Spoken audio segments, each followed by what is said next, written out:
D'abord, j'ai une première question là, pour rester avec M. Blesla. C'est vrai que vous dénoncez un certain état de droit, une assemblée d'état de droit. Durant vos années de pouvoir, pourquoi n'avez-vous pas mis vous-même en place des réformes qui allaient peut-être rendre sereine tout cet arsenal juridique-là pour qu'on puisse garantir plus ou moins un état de droit?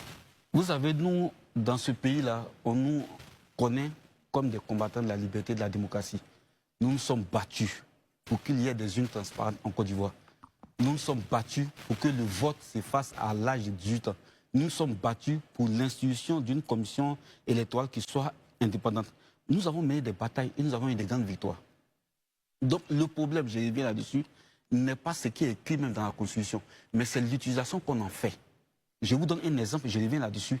La loi dit, cette Constitution actuelle qu'on a, dit qu'un individu ne peut pas faire plus de 2 mandats. Mais c'est lorsqu'un individu essaie de faire plus de 2 mandats qu'il y a problème.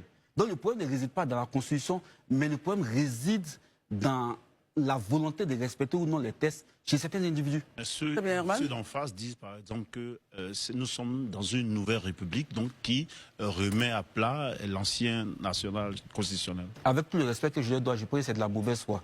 Parce que M. Bakongo, par exemple, qui n'est pas quelqu'un de mon parti, qui est aujourd'hui secrétaire exécutif du HDP, a dit que l'article 183 interdisait au chef de l'État actuel de pouvoir se présenter un 3e mandat.